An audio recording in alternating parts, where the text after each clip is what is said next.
Hello guys, आज का हमारा टॉपिक है रेस्पिरेटरी सिस्टम। रेस्पिरेटरी सिस्टम क्या होता है?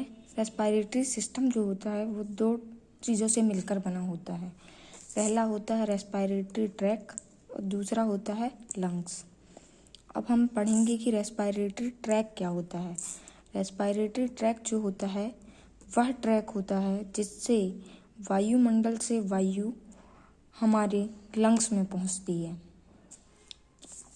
ना। रेस्पिरेटरी ट्रैक मतलब होता है कि जो भी वायुमंडल की वायु होती है वो कहाँ पहुँचती है? हमारे लंग्स में पहुँचती है। ओके, अब हम पढ़ेंगे रेस्पिरेटरी ट्रैक का डिटेल।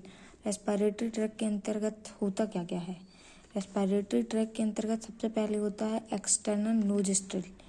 एक्सटर्नल नोज स्ट्रिल के बाद आता है क्या? Nasal chamber. नीजल चैम्बर के बाद क्या आता है? हमारा इंटरनल नोज स्ट्रिल।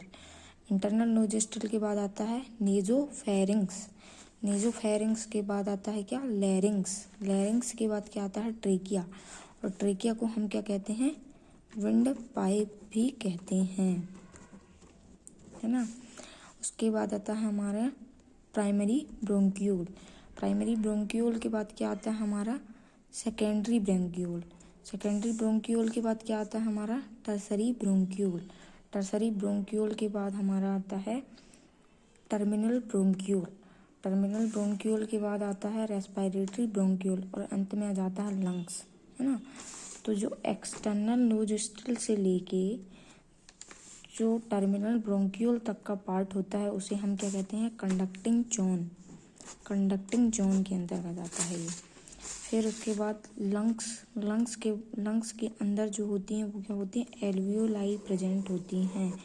एल्वियोलाई क्या होती हैं? एल्वियोलाई जो होती हैं वो लंग्स की यूनिट इकाई होती हैं जिसे हम क्या कहते हैं? एल्वियोलाई कहते हैं, है ना।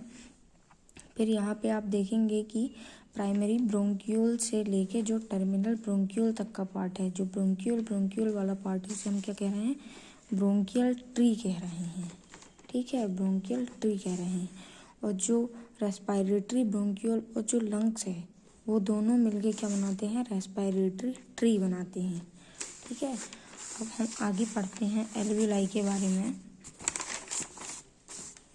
कि रेस्पिरेटरी ब्रोंक्यूल के बाद क्या आता है? एल्वियुलर डक्ट। एल्वियुलर डक्ट के बाद आता है एट्रिया। एट्रिया के बाद आता है एल्वियुलर सैक और एल्वियुलर सैक के बाद आता है हमारी एल्वियोलाई।